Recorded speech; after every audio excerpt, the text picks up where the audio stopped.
తను బ్రతకడానికి మాత్రం కావలసినటువంటి హింస జరిగితే, అంటే పక్క మనుష్య ప్రాణిని చంపి దోచుకురమ్మని కాదు దాని ఉద్దేశ్యం.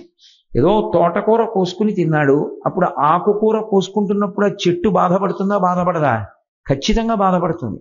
కానీ ఆకుకూర వండుకోకపోతే ఎలా బ్రతుకుతావు? కుదరదు. అన్నం వండుకోకుండా ఎలా బ్రతుకుతాడు? కుదరదు. అందుకని యజ్ఞయాగాది క్రతువులయందు కూడా హింస ఉంది. అందుకని చెప్పి యజ్ఞయాగాది క్రతువులు చెయ్యకూడదనేటటువంటి వాదన ఒకటి బలపడింది ఆ రోజుల్లో. అందుకని అసలు వేద మార్గము క్షీణించిపోయింది. ఆరాధన లేదు, ఆచారకాండ లేదు, యజ్ఞయాగాది క్రతువులు లేవు. ఎవడిష్టం వచ్చినట్టు వాడు ప్రవర్తించినటువంటి రోజులు. ఆకర్షణీయంగా మాట్లాడడం, పైగా చాలా ఆశ్చర్యకరమైన విషయం ఏంటంటే, పోనీ మేము వేదాన్ని ప్రమాణంగా తీసుకోవట్లేదు అని చెప్పేవారు కాదు. వేదంలోంచే చెప్తున్నామని వాళ్ళకి ఎంతవరకు నచ్చిందో అంతవరకే, మిగిలిన భాగాన్ని ముట్టుకోదు. అది ఎలా వైదికం? వేదాన్ని ఒప్పుకోవడం అంటే మొత్తం వేదాన్ని ఒప్పుకోవాలి. అంతేకాని వేదంలో కొంత భాగాన్ని నాకు ఇష్టమైన దాన్ని ఒప్పుకుని నాకు ఇష్టం లేదని పక్కన పెట్టేశాను అనుకోండి, అప్పుడు వేదం గొప్పదా, నే గొప్పవన్నా?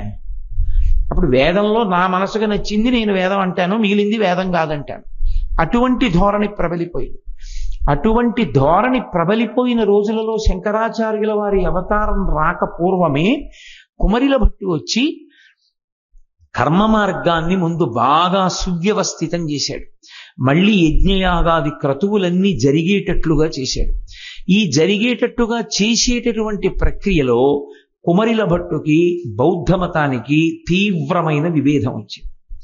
ఈ తీవ్రమైన విభేదం వచ్చినటువంటి కారణం చేత కుమరిల భట్టు అసలు బౌద్ధ మతంలో చెప్తున్నటువంటి సిద్ధాంతాలు ఏమిటో తెలుసుకుంటే తప్ప దాన్ని ఖండించడం సాధ్యం కాదు అన్న ఉద్దేశ్యంతో తాను కూడా ఒక బౌద్ధుడిగా నటిస్తూ బౌద్ధ గురువుల దగ్గరికి వెళ్ళి పాఠం నేర్చుకోవడం మొదలుపెట్టాడు. కానీ కర్మకాండ యందు చాలా విశేషమైన అనురక్తి ఉన్నవాడు కనుక బౌద్ధ గురువులకి ఇతర శిష్యులకి తెలియకుండా తాను రహస్యంగా వేరొక చోట కర్మకాండ నిర్వహిస్తూ ఉండేవాడు. సంధ్యావందనాది ప్రక్రియలన్నీ చేస్తూ ఉండేవాడు. కొన్నాళ్ళు అయిపోయిన తర్వాత వాళ్ళకి అనుమానం వచ్చింది, ఇతను మన దగ్గర పాఠం నేర్చుకోవడానికి రాలేదు, మన దగ్గర విషయాన్ని నేర్చుకుని ఇందులో ఉన్న లోపాలు పసిగట్టి మన మతం నిలబడకుండా చెయ్యడానికి వచ్చాడు. అందుకని ఇతను బ్రతకడానికి వీల్లేదని ఒక భవనంలో 7వ అంతస్తుకు తీసుకెళ్లి అక్కడి నుంచి కిందకి తోసేశారు. ఆ కుమరిల భట్టు కింద పడిపోతున్నాడు. కింద పడిపోతూ ఆయన ఒక పెద్ద అరుపు ఒకటి అరిచాడు, వేదమే ప్రమాణమైతే నాకు హాని జరగకుండుగాక అని అరిచాడు. ఆయన ఆ 7వ అంతస్తు నుంచి కింద పడ్డాడు. కింద పడ్డా ఆయనకి ప్రాణాపాయం జరగలేదు, కానీ ఒక కన్ను పోయింది, ఒక కంటికి బాగా గట్టి దెబ్బ తగిలింది. ఆయన ఆశ్చర్యపోయాడు, నేను మరణించలేదు కాబట్టి వేదము ప్రమాణమే, కానీ నా కంటికి దెబ్బ ఎందుకు తగిలింది అని అడిగాడు. అశరీరవాణి పలికింది, వేదము ప్రమాణమైతే అన్నావు, వేదము ప్రమాణమైతే అంటే నీకే ఏదో కొద్దిగా అనుమానం ఉంది అన్న విషయం వ్యక్తమవుతోంది. వేదము ప్రమాణము కనుక నా ప్రాణము పోదు అని నువ్వు అనుంటే నీకు కన్ను దెబ్బతిని ఉండేది కాదు. వేదము ప్రమాణమైతే అండంలో ఎక్కడో చిన్న సంశయం వ్యక్తం అవుతోంది. వేద ప్రామాణ్యమునందు సంశయాన్ని వ్యక్తం చేశావు కనుక ఒక కన్ను దెబ్బతింది అంది ఆ శరీరవాణి. ఆ కుమరిల భట్టు ఆ బౌద్ధ మతంలో ఉన్నటువంటి విశేషాలన్నీ గురువుల వలన విని అందులో ఉండేటటువంటి లోపాలన్నిటినీ ఖండించి మళ్ళీ వేదాంతర్గతమైనటువంటి కర్మ మార్గాన్ని సువ్యవస్థితం చేశాడు. దానివల్ల మళ్ళీ యజ్ఞయాగాది క్రతువులన్నీ జరిగాయి. గోవింద భగవత్పాదులు వచ్చే పర్యంతం నిన్నటి రోజున నేను మీతో మనవి చేసి ఉన్నాను. శంకరాచార్యుల వారి అవతారం వచ్చినప్పుడు ఉన్నటువంటి పరిస్థితి, మిగిలినటువంటి ఆచార్య పురుషులు వచ్చినప్పుడు ఉన్నటువంటి పరిస్థితి బేరీజు వేసి పోల్చి చూరిస్తే పూర్తిగా విరుద్ధం. శంకరాచార్యుల వారు భూమి మీద అవతరించేటటువంటి సమయానికి అసలు శంకరాచార్యుల వారి వెంట కలిసి నడిచేటటువంటి వాడు ఒక్కడు లేడు. శంకరాచార్యుల వారికి ప్రభుత్వం యొక్క మద్దతు లేదు, ఆయన ఒక్కరే. అందుకే శ్రీరామాయణంలో హనుమ ఎలా ఉంటారో కలియుగంలో శంకరాచార్య స్వామి వారి అవతారం అలాగే ఉంటుంది. హనుమ ఒక్క నిమిషం విశ్రాంతి తీసుకోరు. ఆయన ఏది చేసినా లోకోపకారం కోసం చేస్తారు. శంకరాచార్యుల వారు శరీరంతో ఉన్నది 32 సంవత్సరాలు. వారు 3 మాటలు భారతదేశం అంతటా 4 చెరగుల పాదచారి అయి పర్యటించారంటే పర్యటించడంతో సరిపోయిందా? ఎక్కడికి వెడితే అక్కడే వాదనలు. ఎన్ని చోట్ల వాదించారో, ఎక్కడికి వెళ్ళినా గెలిపే. మళ్ళీ ఆ వేదాంతర్గతమైనటువంటి అద్వైత సిద్ధాంతాన్ని ప్రచారం చేసి వేదము యొక్క ప్రమాణాన్ని సువ్యవస్థితం చేయడానికి వారు పడినటువంటి కష్టం సామాన్యమైంది కాదు. అసలు దాంతో ఎవరినీ పోల్చడం సాధ్యం కాదు. శంకర భగవత్పాదుల యొక్క దార్శనికత అంత గొప్పది. అటువంటి శంకరాచార్యుల వారు అవతార స్వీకారం చెయ్యడానికి ముందే భారతదేశంలో మళ్ళీ ఆ సనాతన ధర్మ వ్యవస్థని సువ్యవస్థీకృతం చెయ్యడానికి తన మార్గంలో జ్ఞాన మార్గంలో నడవకపోయినప్పటికీ కర్మ మార్గాన్ని ముందు స్థాపించడం కోసం, బలవత్తరం చేయడం కోసం సాక్షాత్తుగా పరమశివుని యొక్క కుమారుడైనటువంటి సుబ్రహ్మణ్యేశ్వర స్వామి వారినే కుమరిల భట్టుగా పంపారు అని మీతో నేను మనవి చేశాను. కుమరిల భట్టుది కర్మవాదం, మీమాంసకుడు. అంటే ఎంతసేపు కూడా కర్మకి పెద్దపీట వేస్తారు. వేదం 2గా విడిపోతుంది. ఒకటి కర్మభాగము, రెండవది జ్ఞాన భాగం. కర్మభాగం అంతా కూడా కర్మకాండ అంటారు. ఏ పని ఎప్పుడు ఎందుకు చెయ్యాలి, ఎలా చెయ్యాలి, ఏ మంత్రాన్ని పఠించాలి, ఆచారకాండ ఎలా పాటించాలి, ఇవి చెప్తుంది. జ్ఞానకాండ ఇక కర్మ అంతా చేసి చేసి చేసి చేసి చిత్తశుద్ధి పొందిన తరువాత బ్రహ్మానందాన్ని అనుభవించడానికి యోగ్యమైన రీతిలో జ్ఞానాన్ని ఎలా పొందవచ్చో, ఆ జ్ఞానము చేత ఆత్మగా తాను ఎలా అనుభవంలో నిలబడవచ్చో తెలియచేస్తుంది. ఇందులో మీమాంసకులు జ్ఞానభాగం జోలికి రారు. అసలు వాళ్ళు జ్ఞానకాండని పట్టించుకోరు. ఎందుకు మరి జ్ఞానకాండ వేదంలో ఇవ్వబడింది అని ప్రశ్నిస్తే వాళ్ళు ఏమంటారంటే ఉత్సాహపరచడానికి జ్ఞానకాండ వచ్చింది తప్ప యథార్థం కర్మకాండే అంటారు. కాబట్టి ఆ కర్మకాండని బాగా బలవత్తరం చేయడానికి వచ్చిన వాడు కుమరిల భట్టు, సాక్షాత్తు సుబ్రహ్మణ్యుడు. మరి శంకరాచార్యుల వారు భక్తితో కర్మని ముడివేసి జ్ఞానం వైపుకి నడిపిస్తే కర్మ మార్గం, శంకరాచార్యుల వారి మార్గం ఒకదానికొకటి విరుద్ధం కదా. మరి శంకరాచార్యుల వారి అవతారాన్ని సమర్థించడానికి వచ్చినటువంటి సుబ్రహ్మణ్యేశ్వర స్వామి వారి అవతారమైన కుమరిల భట్టు అవతార ప్రయోజనం ఏ విధంగా శంకరాచార్యుల వారి యొక్క సిద్ధాంతాన్ని, వారి అవతారము యొక్క ప్రయోజనాన్ని సమర్థిస్తుంది అని కొంచెం జాగ్రత్తగా పరిశీలనం చేస్తే మీకు ఒక విషయం అర్థమవుతుంది. అప్పట్లో యజ్ఞయాగాది క్రతువుల యొక్క వైభవం క్షీణించిపోయింది. ఎక్కడా కూడా యజ్ఞయాగాది క్రతువులు లేవు. ఎందుచేత ఒక విచిత్రమైనటువంటి వాదన ఒకటి బయలుదేరింది. యజ్ఞయాగాది క్రతువులు హింసతో కూడుకుని ఉంటాయి కాబట్టి అహింస అంటే అసలు ఏ ప్రాణి ఖేదపడకూడదు. నేను ఎన్నో మాటలు మీతో మనవి చేశా. అసలు ఏ ప్రాణి బాధపడకుండా ఎవ్వరూ జీవించడం సాధ్యం కాదు.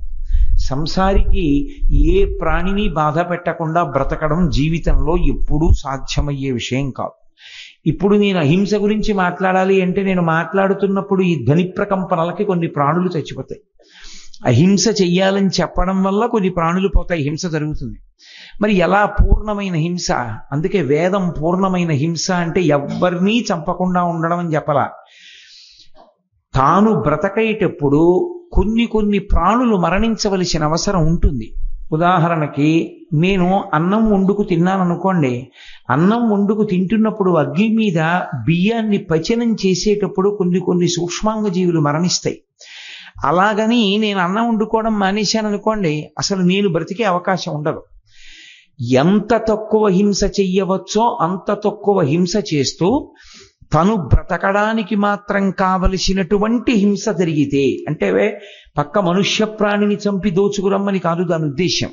ఏదో తోటకూర కోసుకుని తిన్నాడు, అప్పుడు ఆకుకూర కోసుకుంటున్నప్పుడు ఆ చెట్టు బాధపడుతుందా? బాధపడదా? ఖచ్చితంగా బాధపడుతుంది. కానీ ఆకుకూర వండుకోకపోతే ఎలా బ్రతుకుతావు? కుదరదు. అన్నం వండుకోకుండా ఎలా బ్రతుకుతాడు? కుదరదు. అందుకని యజ్ఞయాగాది క్రతువుల యందు కూడా హింస ఉంది. అందుకని చెప్పి యజ్ఞయాగాది క్రతువులు చెయ్యకూడదనేటటువంటి వాదన ఒకటి బలపడింది ఆ రోజుల్లో. అందుకని అసలు వేద మార్గము క్షీణించిపోయింది. ఆరాధన లేదు, ఆచారకాండ లేదు, యజ్ఞయాగాది క్రతువులు లేవు. ఎవడిష్టం వచ్చినట్టు వాడు ప్రవర్తించినటువంటి రోజులు. ఆకర్షణీయంగా మాట్లాడడం, పైగా చాలా ఆశ్చర్యకరమైన విషయం ఏంటంటే, పోనీ మేము వేదాన్ని ప్రమాణంగా తీసుకోవట్లేదు అని చెప్పేవారు కాదు. వేదంలోంచే చెప్తున్నామని వాళ్ళకి ఎంతవరకు నచ్చిందో అంతవరకే, మిగిలిన భాగాన్ని ముట్టుకోరు. అది ఎలా వైదికం? వేదాన్ని ఒప్పుకోవడం అంటే మొత్తం వేదాన్ని ఒప్పుకోవాలి. అంతేకాని వేదంలో కొంత భాగాన్ని నాకు ఇష్టమైన దాన్ని ఒప్పుకుని నాకు ఇష్టం లేదని పక్కన పెట్టేశాను అనుకోండి, అప్పుడు వేదం గొప్పదా, నేను గొప్పవాడినా? అప్పుడు వేదంలో నా మనసుకు నచ్చింది నేను వేదం అంటాను, మిగిలింది వేదం కాదంటాను. అటువంటి ధోరణి ప్రబలిపోయింది. అటువంటి ధోరణి ప్రబలిపోయిన రోజులలో శంకరాచార్యుల వారి అవతారం రాక పూర్వమే కుమరిల భట్టు వచ్చి కర్మ మార్గాన్ని ముందు బాగా సువ్యవస్థితం చేశాడు. మళ్ళీ యజ్ఞయాగాది క్రతువులన్నీ జరిగేటట్లుగా చేశాడు. ఈ జరిగేటట్టుగా చేసేటటువంటి ప్రక్రియలో కుమరిల భట్టుకి బౌద్ధ మతానికి తీవ్రమైన విభేదం వచ్చింది. ఈ తీవ్రమైన విభేదం వచ్చినటువంటి కారణం చేత కుమరిల భట్టు అసలు బౌద్ధ మతంలో చెప్తున్నటువంటి సిద్ధాంతాలు ఏమిటో తెలుసుకుంటే తప్ప దాన్ని ఖండించడం సాధ్యం కాదు అన్న ఉద్దేశ్యంతో తాను కూడా ఒక బౌద్ధుడిగా నటిస్తూ బౌద్ధ గురువుల దగ్గరికి వెళ్ళి పాఠం నేర్చుకోవడం మొదలుపెట్టాడు. కానీ కర్మకాండ యందు చాలా విశేషమైన అనురక్తి ఉన్నవాడు కనుక బౌద్ధ గురువులకి ఇతర శిష్యులకి తెలియకుండా తాను రహస్యంగా వీరొక చోట కర్మకాండ నిర్వహిస్తూ ఉండేవాడు. సంధ్యావందనాది ప్రక్రియలన్నీ చేస్తూ ఉండేవాడు. కొన్నాళ్ళు అయిపోయిన తర్వాత వాళ్ళకి అనుమానం వచ్చింది, ఇతను మన దగ్గర పాఠం నేర్చుకోవడానికి రాలేదు, మన దగ్గర విషయాన్ని నేర్చుకుని ఇందులో ఉన్న లోపాలు పసిగట్టి మన మతం నిలబడకుండా చెయ్యడానికి వచ్చాడు. అందుకని ఇతను బ్రతకడానికి వీల్లేదని ఒక భవనంలో 7వ అంతస్తుకు తీసుకెళ్లి అక్కడి నుంచి కిందకి తోసేశారు. ఆ కుమరిల భట్టు కింద పడిపోతున్నాడు. కింద పడిపోతూ ఆయన ఒక పెద్ద అరుపు ఒకటి అరిచాడు, వేదమే ప్రమాణమైతే నాకు హాని జరగకుండుగాక అని అరిచాడు. ఆయన ఆ 7వ అంతస్తు నుంచి కింద పడ్డాడు. కింద పడ్డా ఆయనకి ప్రాణాపాయం జరగలేదు, కానీ ఒక కన్ను పోయింది, ఒక కంటికి బాగా గట్టి దెబ్బ తగిలింది. ఆయన ఆశ్చర్యపోయాడు, నేను మరణించలేదు కాబట్టి వేదము ప్రమాణమే, కానీ నా కంటికి దెబ్బ ఎందుకు తగిలింది అని అడిగాడు. అశరీరవాణి పలికింది, వేదము ప్రమాణమైతే అన్నావు, వేదము ప్రమాణమైతే అంటే నీకే ఏదో కొద్దిగా అనుమానం ఉంది అన్న విషయం వ్యక్తమవుతోంది. వేదము ప్రమాణము కనుక నా ప్రాణము పోదు అని నువ్వు అనుంటే నీకు కన్ను దెబ్బతిని ఉండేది కాదు. వేదము ప్రమాణమైతే అండంలో ఎక్కడో చిన్న సంశయం వ్యక్తం అవుతోంది. వేద ప్రామాణ్యమునందు సంశయాన్ని వ్యక్తం చేశావు కనుక ఒక కన్ను దెబ్బతింది అంది ఆ శరీరవాణి. ఆ కుమరిల భట్టు ఆ బౌద్ధ మతంలో ఉన్నటువంటి విశేషాలన్నీ గురువుల వలన విని అందులో ఉండేటటువంటి లోపాలన్నిటినీ ఖండించి మళ్ళీ వేదాంతర్గతమైనటువంటి కర్మ మార్గాన్ని సువ్యవస్థితం చేశాడు. దానివల్ల మళ్ళీ యజ్ఞయాగాది క్రతువులన్నీ జరిగాయి. శంకరాచార్యుల వారు ముందు యజ్ఞయాగాది క్రతువులు జరగడానికి ప్రాధాన్యత ఇచ్చారు. తన అవతారంలో భక్తిని కర్మతో ముడివేసి జ్ఞాన ప్రచారం జరిపించడం కన్నా ముందే కర్మ మార్గాన్ని బాగా స్థిరీకరించడానికి కారణమేమో నేను మీతో ఒక రోజున ప్రస్తావించాను. దేవతలు వెళ్ళి పరమశివుడి దగ్గర ఏడ్చారు, మాకు అన్నం లేదు, యజ్ఞయాగాది క్రతువులు ఆగిపోయాయని. అన్నమో రామచంద్ర అని ఏడుస్తున్నటువంటి దేవతలకి ముందు హవిస్సు అందేటట్టుగా చూడాలంటే యజ్ఞయాగాదులు ముందు జరగాలి. అది జరిగితే దేవతలు సంతోషపడితే, వర్షం పడితే ముందు ప్రజలు శాంతిగా ఉంటారు, దేవతలు శాంతిగా ఉంటారు. అందుకే ముందు యజ్ఞయాగాదులు జరిగేటట్టుగా చెయ్యడం కోసమని వాటిని విమర్శించినటువంటి బౌద్ధ మతంలో ఉన్న లోపాలను చెప్పి యజ్ఞయాగాది క్రతువులు బాగా జరిగేటట్టుగా చేసేట్టు చూడడానికి తన కుమారుడైనటువంటి సుబ్రహ్మణ్యేశ్వర స్వామి వారిని కుమరిల భట్టుగా పంపారు. కానీ కుమరిల భట్టు మంచి కర్మవాది, మీమాంసకుడు. ఆయన యజ్ఞయాగాది క్రతువులు జరిగేటట్టు మళ్ళీ ప్రచారం చేశాడు, జరిగేటట్టు చూశాడు. కానీ ఆయన ఒక్కసారి విచారణ చేసుకున్నాడు, నా జీవితంలో నేను ఒక పెద్ద పొరపాటు చేశాను. బౌద్ధ గురువుల దగ్గరికి నేను వెళ్ళింది నిజంగా బౌద్ధ మతంలో ఉన్న విషయాల్ని వినయంతో తెలుసుకోవడం కోసం కాదు. బౌద్ధ మతంలో చెప్తున్న విషయాల్లో ఏ లోపాలున్నాయో తెలుసుకోవడానికి నేను ఆ గురువుల దగ్గరికి వెళ్ళాను. గురువుని మోసబుద్ధితో ఆశ్రయించడం తప్పు. అది ఎవరైనా కావచ్చు. నేను నమ్ముకున్న మతంలో గురువు కావచ్చు, నేను విమర్శిద్దామనుకున్న బౌద్ధ మతానికి సంబంధించిన గురువు కావచ్చు. ఆ గురువుని మోసగించి విద్య నేర్చుకున్నాను కనుక నేను ప్రాయశ్చిత్తం చేసుకోవాలి అన్నాడు. ప్రాయశ్చిత్తము అంటే తను చేసిన దోషానికి తానే శిక్ష వేసుకుంటాడు. కాబట్టి ఇప్పుడు నేను ప్రాయశ్చిత్తం అనుభవిస్తానని ఒక పెద్ద ఊక రాసిన ఒక దాన్ని ఏర్పాటు చేసి దానికి అగ్నిహోత్రం వెలిగించారు. తుషాగ్ని అని. అది ఒక్కసారి అంటుకోదు, మంట మండేటట్టుగా కాదు, లోపల లోపల రగులుకుంటుంది. ఆ తుషాగ్ని మధ్యలో కూర్చుంటారు. ఆ ఊక మధ్యలో కూర్చుని తలొక్కటే బయటకు ఉంటుంది. ఆ ఊక కింద నుంచి కాలడం మొదలు పెడుతుంది. మొదలు పెట్టినప్పుడు అందులోకి దిగుతారు. ఆ ఊకలోకి దిగుతున్నప్పుడు అగ్నిహోత్రం కింద నుంచి అంటుకోవడం మొదలు పెడుతుంది. బ్రతికుండగానే కింద నుంచి అంటుకుని కాలిపోతుంటే ఆ ఊక వేడి సెగ తగులుతూ పైకొచ్చే వరకు, ప్రాణం పోయే వరకు ఎంత కొట్టుకుని బాధపడో ప్రాణం విడిచిపెట్టాలి. తుషాగ్ని యందు ప్రాణం విడిచిపెట్టడం అంటే అంత కష్టంతో కూడుకున్న విషయం. నేను గురువు గారు నమస్కారం అని చెప్పి బౌద్ధ గురువుల్ని ఆశ్రయించి వారి మతంలో ఉన్న రహస్యాల్ని, ఆ మతంలో ఉన్న లోపాలు చెప్పి నేను కర్మ మార్గాన్ని సువ్యవస్థితం చేయడం కోసమని వెళ్ళి వాళ్ళని మోసగించాను కనుక నీ చేసిన పనికి ప్రాయశ్చిత్తం ఇదేనని తుషాగ్ని యందు కూర్చున్నాడు. అగ్ని సంభవుడు గల సుబ్రహ్మణ్యుడు పావకి అని పేరు. కాబట్టి అగ్ని యందే ఆ అవతారం పరిసమాప్తం అయిపోవాలి. అందుకని కుమరిల భట్టు తుషాగ్ని యందు శరీరాన్ని విడిచిపెట్టేస్తున్నారు. శంకరాచార్యుల వారికి తెలిసింది. శంకరాచార్యుల వారు అప్పటికి ఉత్తర భారతదేశంలో కాశీపట్టణం దగ్గర ఉన్నారు. తెలిసి కుమరిల భట్టుని ఓడించాలి. కర్మ మార్గాన్ని ఓడిస్తే తప్ప జ్ఞాన మార్గాన్ని నిలబెట్టడం కుదరదు. అందుకని వాదన కోసమని గబగబా యోగ మార్గంలో వచ్చారు. శంకర విజయాలు చదివితే మీరు ఒక ఆశ్చర్యకరమైన విషయం వినబడుతుంది. తుషాగ్నిలో కింద నుంచి ఊక కాలిపోయి మంటకి ఒళ్ళు కాలిపోతూ కిందకి దిగబడిపోతున్నటువంటి కుమరుల భట్టుకి శంకరాచార్యుల వారు వచ్చి ఎదురుగుండా నిలబడగానే చల్లటి వెన్న ఒంటికంతటికి కూడా అనులేపనం చేసినంత సంతోషాన్ని పొందారు. అప్పుడు శంకరాచార్యుల వారికి కుమరిల భట్టుకి ఇద్దరికీ కూడా పరిచయ వాక్యాలు జరిగాయి. జరిగిన తరువాత కర్మ మార్గం పూర్తిగా పరిణితి ఎందుకు ఇవ్వదో శంకరాచార్యుల వారు చెప్పారు. కర్మ మార్గాన్ని అనుసరిస్తే వచ్చేటటువంటి ఏ సుఖమైనా సరే తాత్కాలికమే, కాలమునందు అనుభవించి కాలమునందు పోతుంది. కర్మ మార్గం అనుభవించడం వల్ల వచ్చే సుఖము అన్న మాటని మీరు జాగ్రత్తగా అర్థం చేసుకోవాలి. నేను పుణ్యం కోసం ఈ పని చేస్తున్నాను అని మీరు అనుకున్నారనుకోండి, ఎవరు దాన్ని కాదనరు. పుణ్యం చేయవలసింది. నేను పుణ్యం కోసం ఈ పని చేస్తాను, ఈ దేవాలయాన్ని కొంచెం అక్కడ తుడిచేసేయండి అన్నాను అనుకోండి. ఈ దేవాలయం నేను ఇవాళ తుడిచాను కాబట్టి నాకు చాలా పుణ్యం వస్తోంది, అందుకు తుడుస్తున్నాను అని అన్నారనుకోండి. అదేమీ సిద్ధాంతం వ్యతిరేకం కాదు, యథార్థమే. కొంత పుణ్యం వస్తుంది. నాకు కొంత పుణ్యం రావాలి అని కోరుకుని దేవాలయం తుడిచారు, మీ ఖాతాలో కొంత పుణ్యం వేస్తారు. ఇప్పుడు ఈ పుణ్యమైనా పాపమైనా అనుభవిస్తే కానీ పోదు. అది దానికి ఉన్న లక్షణం. ఎవరు చేశానన్నాడో వాడు దాన్ని అనుభవిస్తే తప్ప ఆ పుణ్యం పాపం పోవు. కాబట్టి ఇప్పుడు ఈ పుణ్యం అనుభవంలోకి రావాలి. పుణ్యం అనుభవంలోకి ఎలా వస్తుంది? ఎప్పుడూ జ్ఞాపకం పెట్టుకోండి బాగా. పుణ్యం అనుభవంలోకి రావాలి అంటే శరీరం ఉంటే తప్ప పుణ్యాన్ని సుఖరూపంలో అనుభవించడం కుదరదు. సుఖంగా అనుభవించాలి అంటే శరీరం ఒకటి ఉండాలి. మీకు ఒక ఉదాహరణ చెప్పాలంటే, బయట విపరీతమైన తాపంగా ఉంది. నేను ఒక ఏసీ ఒకటి కొనుక్కుని చక్కగా శీతలమైనటువంటి గదిలో కూర్చున్నాను అనుకోండి. పా ఎంత హాయిగా ఉందో, ఎంత చల్లగా ఉందో, సుఖంగా ఉన్నానన్నాను. ఇప్పుడు నేను చల్లగా ఉంది అని సుఖం అనుభవించడానికి నాకు శరీరం ఉండాలా?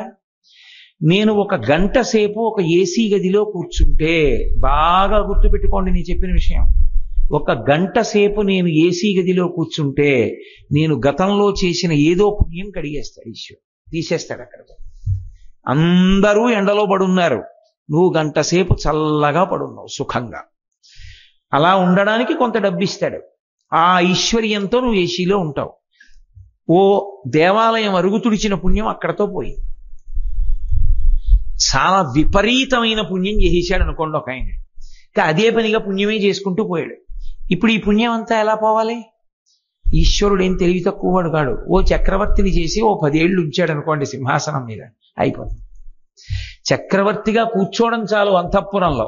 ఎంత పరివారం, ఎంత పటాటోపం, ఎన్ని సభలు, ఎన్ని నృత్యాలు, ఎన్ని సంగీతాలు, ఎంత అధికారం. అవసరమైతే అవతల వాడిని చంపి అవతల వారేమని చెప్పచ్చు. నోటి మాట శాసనం. అంత అధికారాన్ని పొందాలి అంటే ప్రతి క్షణం ఆ అధికారము చేత చేసిన పుణ్యము నశించిపోతుంటుంది. ఇప్పుడు చేసుకున్న పుణ్యం అంతా కాలిపోయింది. ఏమయ్యాడు? ఓ 5 ఏళ్ళు అధికారంలో ఉన్నాడు, అయిపోయింది. చేసిన పుణ్యం ఏమైంది? ఖర్చు అయిపోయింది అంటాడు ఈశ్వరుడు. అందుకే కర్మ మార్గమునందు చేసుకున్నటువంటి పుణ్యము వలన వచ్చేటటువంటి సుఖము శాశ్వతము కాదు. మరి అప్పుడు కర్మ మార్గం ఎందుకు చెప్పింది వేదం? మరి కర్మకాండ ఎందుకు చెప్పినట్టు? దేని కింద మార్చుకోమని చెప్తారంటే అది శంకరాచార్యుల వారు ప్రతిపాదించింది. శంకరుడు ఏది ప్రతిపాదించినా వేదాంతర్గతం. ఆయన స్వంత సిద్ధాంతమైన ఒక్క మాట అంటే ఒక్క మాట ఆయన మాట్లాడలా. మీకు ఎప్పుడు బాగా జ్ఞాపకం పెట్టుకోండి, ఎప్పుడు నోరు విప్పి మాట్లాడినా అది వేదం ఒప్పుకున్నదైతేనే మాట్లాడేవాళ్ళు మీకు వాంగ్మయం మొత్తం మీద ఇద్దరే కనపడతారు. ఇద్దరే. వేదం ఒప్పుకున్నదంటేనే మాట్లాడతారు వాళ్ళు. వేదం ఒప్పుకోలేదు వాళ్ళు మాట్లాడరు. నరుడిగా వచ్చి అలా మాట్లాడినది ఇద్దరే వాంగ్మయంలో. ఒకడు రాముడు, రెండవ వారు శంకర భగవత్పాదులు. వీళ్ళిద్దరే. నాకు తెలిసి చెప్పడానికి మూడో పేరు లేదు. ఎప్పుడు ఎవరు ఎక్కడో అక్కడ వేదంలో ఓ భాగం ఒప్పుకుని ఓ భాగం ఒప్పుకోకుండా సొంత పెత్తనం చేసిన వాళ్ళే. వేదాన్ని వేదంగా పూర్తిగా అంగీకరించి మాట్లాడిన మహాపురుషులు ఇద్దరే. ఒకరు శంకర భగవత్పాదులు, రెండు శంకరాచార్యుల వారు, అదే రామచంద్ర ప్రభు. కలియుగంలో, ఈ యుగంలో, ఈ మధ్య కాలంలో 2 చేతులెత్తి మనం నమస్కరించవలసిన మహాపురుషులు. నోరు విప్పితే వేదం అంగీకరించింది మాట్లాడడం, వేదం ఎలా చెప్పిందో అలా ధర్మాన్ని పాటించడం తప్ప ప్రాణం పోయినా వేదం ఎలా చెప్పిందో అలా బ్రతకకుండా ఒక్క నిమిషం కూడా గడపనటువంటి ఏకైక వ్యక్తి చంద్రశేఖరేంద్ర సరస్వతి మహాస్వామి. కాంచీపురం కామకోటి పీఠాధిపత్యం వహించినటువంటి మహాపురుషుడు. కాబట్టి అటువంటి శంకర భగవత్పాదుల నోటి వెంట అసంబద్ధమైన మాట రాదు. వారు కుమరిల భట్టుకు చెప్పిన మాట అది. కర్మ మార్గంలో ఉన్నావు, కర్మ చేస్తున్నావు, ఎంత కష్టపడి ఆచారకాండతో కర్మ మార్గంలో చేసినప్పటికీ ఆ పుణ్యము సుఖరూపంలో ఏమైపోతుంది.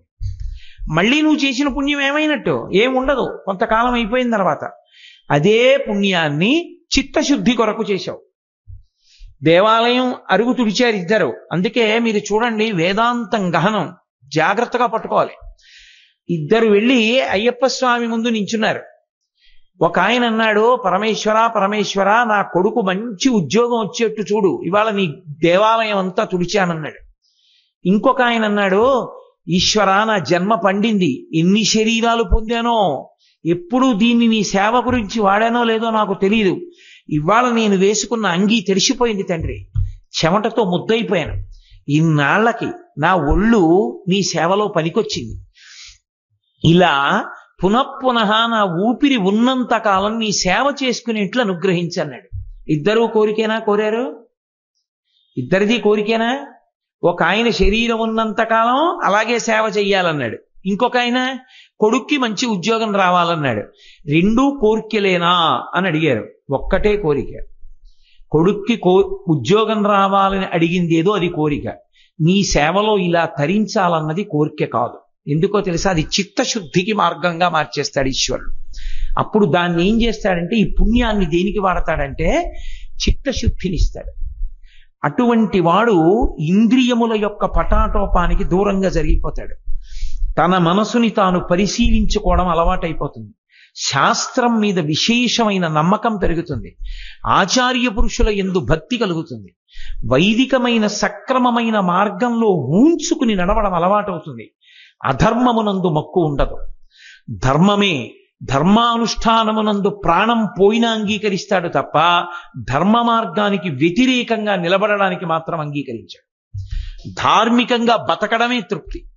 అధార్మికంగా కోట్లొచ్చినా నాకు వద్దంటాడు. ధార్మికంగా ఆ పూట భోజనం దొరికితే చాలు పరమ సంతోషంగా గడుపుతాడు. సంతోషం నిజానికి లోపల ఉన్నదే కానీ బయట నుంచి వచ్చేది కాదు. అందుకే శంకరాచార్యులు వారు యతిపంచకం చేస్తూ ఒక చోట అంటారు, కౌపీనవంత కలుభాగ్యవంత అంటారు. గోచి పెట్టుకున్నవాడంత సుఖవంతుడు లేడన్నారు. అన్నీ విడిచిపెట్టేసినటువంటి సన్యాసి దగ్గరికి చక్రవర్తి మనశ్శాంతి కోసం పెడతాడు. విడిచిపెట్టడంలో శాంతి ఉంది కానీ పట్టుకోవడంలో శాంతి లేదు. అందుకే వేదం ఎప్పుడూ ఏం చెప్తుంది అంటే పట్టు విడుపు నేర్చుకో అని చెప్తుంది. అందుకే మన వాళ్ళు అంటూ ఉంటారు, ఆయనకి పట్టు విడుపు తెలియదండి అంటారు. జీవితంలో ఏది పట్టుకున్నా దేనికోసం అంటే విడిచిపెట్టేయడం కోసం పట్టుకోవాలి. అందుకే మీరు జాగ్రత్తగా పరిశీలించండి. సనాతన ధర్మమునందు మీరు ఏది పట్టుకున్నా వదిలిపెట్టేయడానికే. చిట్ట చివర ఏది పట్టుకోవడం కోసం ఇవన్నీ అంటే పరమేశ్వరుణ్ణి పట్టుకోవడం కోసం. మిగిలినవన్నీ పట్టి వదిలేయాలంతే. ఒకనాడు బ్రహ్మచర్యం ఎందుకు పట్టుకోవాలి? గురువు గారి దగ్గర సావధానంగా వినడానికి. బ్రహ్మచర్యం ఎందుకు వదిలిపెట్టేయాలి? మనసునందు పొటమరించినటువంటి కామము అధర్మం వైపుకి నడిపించకుండా ఉండడానికి ధర్మపత్నిని స్వీకరించి ధార్మికమైన సంతానమును పొంది ఈ సుఖములు ఒక సుఖములా అన్న వైరాగ్యమును పొందడానికి స్వీకరించాలి. ఆ వైరాగ్యం వచ్చేశాక ఇక సంసారాన్ని కూడా వదిలిపెట్టేసి వానప్రస్థ అయిపోవాలి. వానప్రస్థుగా కూడా డసిపోయాక సన్యాసాశ్రమంలోకి వెళ్ళిపోవాలి. సన్యాసాశ్రమంలో కూడా ధర్మంతో పండిపోయిన తర్వాత సాక్షి మాత్రంగా శరీరాన్ని చూస్తూ వదిలిపెట్టగలగాలి. అన్నీ వదిలిపెట్టేది దేనికి అంటే శాశ్వతమైన పరమేశ్వర తత్వాన్ని పట్టుకోవడం కోసం. అందుకే పట్టు విడుపు అంత అవసరం. అది శంకర భగవత్పాదులు కుమరిల భట్టుతో ప్రతిపాదన చేశారు. కర్మ చేత నువ్వు సాధించినది ఏదైనా కాలమునందు వెళ్ళిపోయేదే, అది నీతో ఉండేది కాదు. నీతో శాశ్వతంగా ఉంటుందని నమ్మకం లేదు. ఇల్లు, భార్య, బిడ్డలు, డబ్బు, పదవి ఇవేవి మీరు సుఖస్థానములని మీరు పిలిచినవి ఏ ఉంటాయో లోకంలో సుఖస్థానమని పిలవబడినవన్నిటినీ అపహరించడానికి పరమేశ్వరుడు ఒక రూపంతో తిరుగుతూ ఉంటాడు. అందుకే రుద్రంలో ఈశ్వరుడికి ఓ పేరుంది, పెద్ద దొంగ. నేను యథార్థం చెప్తున్నాను. అదేంటండి మీరు అలా అంటారేమో. పరమేశ్వరుడికి పాలు పోసి అభిషేకం చేస్తే ఏమని పిలుస్తామో తెలుసా? ఓ దొంగ నీకో నమస్కారం అని చెప్తాం. తస్కరాణాం పతయే నమో నమో అని పిలవట్లా. తస్కరాణాం పతయే అంటే దొంగలకు పెద్ద దొంగ నీకో నమస్కారం. ఏమిటి ఆయన దొంగతనం? చెప్పకుండా తీసేయడు. ఏమిటి చెప్పకుండా తీసేస్తాడు? శంకరులే చెప్పారు మోహముద్గరంలో, మాకురుధన జన యవ్వన గర్వం హరతి నిమేష కాల సర్వం మాయామయమిదమఖిలం హిత్వా బ్రహ్మపదం త్వం ప్రవిశ విదిత్వా. ఒళ్ళు దగ్గర పెట్టుకుని పిచ్చి తెగిపోవడానికి ఆ ఒక్క శ్లోకం చాలు. మాకురు ధనజన యవ్వన గర్వం. శంకర భగవత్పాదులు అన్నారు, నీ అహంకారం దేనివల్ల? 3 కారణాల వల్ల. ధన, డబ్బు అని. జన, నీ వెనక చాలా మంది ఉన్నారని. యవ్వన, నీ ఒంట్లో బలం ఉందని. ఈ 3 చేత గర్వం. ఈ 3 తీసేసేది ఎవరో తెలుసా? నిమిషంలో తీస్తుంది. హరతి నిమేష కాల సర్వం. కాలం తీసేస్తుంది ఈ 3. కాలం ఎవరు? పరమేశ్వరుడే. కాల కలయతామహం అంటాడు గీతాచార్యుడు. నేనే కాలస్వరూపాన్ని అంటాడు. అందుకే కాలము అన్న పేరు మీద ఉన్నవాడు ఎవరో తెలుసా? పరమశివుడు ఒక్కడే. కాలకాలుడు అన్న పేరుతో ఉజ్జయినిలో ఉన్నాడు. అందుకే అన్నిటినీ హరిస్తాడు, లయం చేస్తాడు. బుద్ధి చెప్పవలసి వస్తే చెప్పగలిగిన వాడాయనే, చెంపలేసుకుంటే తల మీదకి ఎక్కించుకోగలిగిన వాడాయనే. అదే శంకరాచార్యుల వారి తత్వం. లోకంలో ఎవడైనా ఓ దొంగనో ఓ పనికి మాలిన వాడినో తీసుకొచ్చి ఆశ్రయం ఇస్తే చాటుగా ఆశ్రయం ఇస్తాడు. లోపల ఉండవయా, బయటికి రాకుండా ఆ పరువు కూడా పోతుందంటాడు. అందరికన్నా పెద్ద తప్పు చేసిన వాడిని పెద్ద ఎత్తున నెత్తి మీద పెట్టుకున్నవాడు అంటూ ఉంటే పరమశివుడు ఒక్కడే. చంద్రుడి కన్నా తప్పు చేసిన వాళ్ళు లోకంలో లేరు. అన్ని తప్పులు చేసినటువంటి చంద్రుణ్ణి నెత్తి మీద పెట్టుకున్నవాడు పరమశివుడు ఒక్కడే. చంద్రరేఖాధరుడై మహానుభావుడు చంద్రశేఖరుడు అని పేరు పెట్టుకున్నాడు. నేను పెట్టుకున్నాను రా నెత్తి మీద అన్నాడు. ఇన్ని తప్పులు చేసినా నేల మీద పడిపోతే చాలు, అంగీకరిచ్చేస్తాడు. అదే తత్వం. కరుణా వరుణాలయపాలయమాం భవశంకర దేశికమే శరణం. చదవట్లా? కారుణ్యానికి రాశీభూతం శంకరాచార్యుల వారు. నీకేం తెలియదని కదురా అమ్మాయి కూడా నా దగ్గరికి వచ్చావు, నేను నిన్ను ఉద్ధరిస్తాను రా అంటారు. అంతటి మహాపురుషుడు శంకరులంటే. కాబట్టి కాలమునందు వెళ్ళిపోతుంది నువ్వు కర్మ వలన చేసినటువంటి సుఖం. అదే పుణ్యాన్ని నువ్వు పరమేశ్వరానుగ్రహం కోసం చేస్తే, ఈశ్వర ఈ పుణ్యం చేయడానికి నేను దేంతో చేశాను? డబ్బు నా వల్ల వచ్చేసిందా? నా ప్రయోజనం వల్ల వచ్చేసిందా? ఓ మంచి నిర్ణయం చేయడానికి బుద్ధి నువ్వు ఇచ్చావు, ఓ సంతకం పెట్టడానికి చెయ్యి నువ్వు ఇచ్చావు, పట్టుకోవడానికి వేళ్లకి శక్తి నువ్వు ఇచ్చావు, ఓ ఫైల్ రాస్తున్నానంటే బుద్ధి శక్తి నువ్వు ఇచ్చావు, ఆ ఉద్యోగం రావడానికి ఓ చదువుకున్నానంటే ఆ చదువుకునే శక్తి నువ్వు ఇచ్చావు. కాబట్టి ఇంత డబ్బు సంపాదించుకుని నాకు నా కుటుంబానికి అన్నం పెట్టుకుంటున్నాను. కాబట్టి నీ కింకరుణ్ణి, నీకు నేనివ్వడం ఏమిటి? నీది నీకు ఇస్తున్నాను అన్న భక్తితో ఇచ్చాడు అనుకోండి, ఈశ్వరుడు చాలా సంతోషించి ఏం చేస్తాడంటే దాన్ని పుణ్యంగా మార్చాడు. మళ్ళీ నువ్వు అనుభవించాలనడం, చిత్తశుద్ధికి ఉపకరణం చేస్తాడు. దాంతో మనస్సుని శుద్ధి చేస్తాడు. ఇప్పుడు ఆ శుద్ధి చేస్తే ఏమవుతుంది? అక్కడే ఉంది తత్వం అంతా. అది అంతకు ముందు కూడా మెరుపున్నదే, కానీ అన్ని అంటుకుని ఆ కిలిం అంటుకుని అది ఆకుపచ్చగా అయిపోయింది. ఇప్పుడు చేసిన పుణ్యం అన్న చింతపండుతో తోమేడు. ఇప్పుడు చింతపండు పనికి రాకుండా పోయింది, ఆ పుణ్యం పనికిరాదు అనుభవించడానికి. కానీ గిన్నె ప్రకాశిస్తోంది. కొత్తగా ప్రకాశం వచ్చిందా? ఉన్న ప్రకాశానికి ఉన్న అడ్డు పోయిందా? కొత్తగా ప్రకాశం రాలేదు, గిన్నెకి ఉంది ప్రకాశం. ఉన్న ప్రకాశానికి అడ్డు మావి మకిలి అంటుకుంది. ఈ మలాన్ని ఎవరు తీసేశారు? చింతపండు తీసేసింది. ఆ చింతపండు మళ్ళీ వాడుకోవడానికి పనికొస్తుందా? చారులో వేసుకుంటారంటే పనికిరాదు. నువ్వు చేసిన పుణ్యం కూడా గిన్నెతో అవడానికి చింతపండులా మారుతుంది. ఉదాహరణకి ఇప్పుడు ఆ చింతపండు ఏమైంది? గిన్నె తోమింది. గిన్నెకి ఏమైంది? దానికి ఉన్న ప్రకాశం దానికి బయటకు వచ్చింది. చిత్తశుద్ధి అంటే అదే. అసలు ముందు ఈ చిత్తమునందు శుద్ధి ఏర్పడింది అనుకోండి, ఈశ్వరుడు జ్ఞానం అనేటటువంటి పాయసాన్ని పోస్తాడు. అందుకే మహానుభావుడు శంకర భగవత్పాదులు అన్నపూర్ణాష్టకం చేస్తూ, అమ్మా అన్నం ఒక్కటి పెట్టమని నేను అడగనన్నారు. అన్నం ఒక్కటి తింటే శరీరం పెరుగుతుంది. పెరిగిన శరీరం అన్నం చేతనే చచ్చిపోతుంది. ఈ శరీరానికి అన్నవికారం అని పేరు. బ్రహ్మసూత్ర భాష్యంలో శంకరాచార్యుల వారే అంటారు, ఈ పైన కంటికి అవతలవాడి మాంసనేత్రానికి కూడా దొరికిపోయేటట్టుగా యువతల కనపడేటటువంటి శరీరం అంతా అన్నము యొక్క వికారమే. అన్న వికారమే మీ మాంసనేత్రానికి దొరికేట్టుగా నాలో ఉంటుంది. మీరు ఈమె కోటేశ్వరరావు అని నన్ను చూస్తున్నారంటే నా శరీరాన్ని చూస్తున్నారు. ఈ శరీరం అంతా దేని వల్ల వచ్చిందంటే నేను తిన్న అన్నం యొక్క వికారం. దాని వలన పెరిగే సప్తధాతువులు, చర్మము, రక్తము, మాంసము, కొవ్వు, అస్థి, శుక్ల, మేధ అన్న 7 పదార్థములు పెరిగాయి. లోపల కూడా ఒకటి ఉంది ప్రాణశక్తి. ఆ ప్రాణశక్తి దొరకదు, బయటికి కనపడదు ఎవ్వరికి. అది లోపల నిక్షిప్తమై గుహ్యంగా ఉంటుంది, రహస్యంగా. కాబట్టి మళ్ళీ ఈ పాత్రకి శుద్ధి ఉంటే తప్ప అందులో జ్ఞానము అనేటటువంటి పాయసం పోయడం కుదరదు.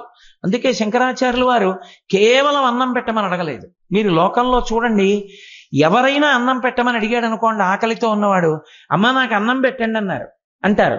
ఒక్క శంకరాచార్యుల వారే నాకు అన్నం పెట్టమ్మా అని అడగలేదు అన్నపూర్ణమ్మని. ఎవరు కాశీ వెళ్ళనివ్వండి, ఎవరు అన్నపూర్ణమ్మ దగ్గరికి వెళ్ళనివ్వండి, ఏమంటారంటే అమ్మా నాకు అన్నం పెట్టమ్మా అంటారు. అథవా నా కుటుంబంలో ఎవరికి అన్నం లేకుండా ఏడవకుండా చూడమ్మా అంటారు. ఒక్క శంకరాచార్యుల వారు మాత్రం ఏమన్నారో తెలుసా? మాతాచ పార్వతీదేవి పితాదేవో మహేశ్వర బాంధవా శివభక్తాశ్చ స్వదేశో భువనత్రయం.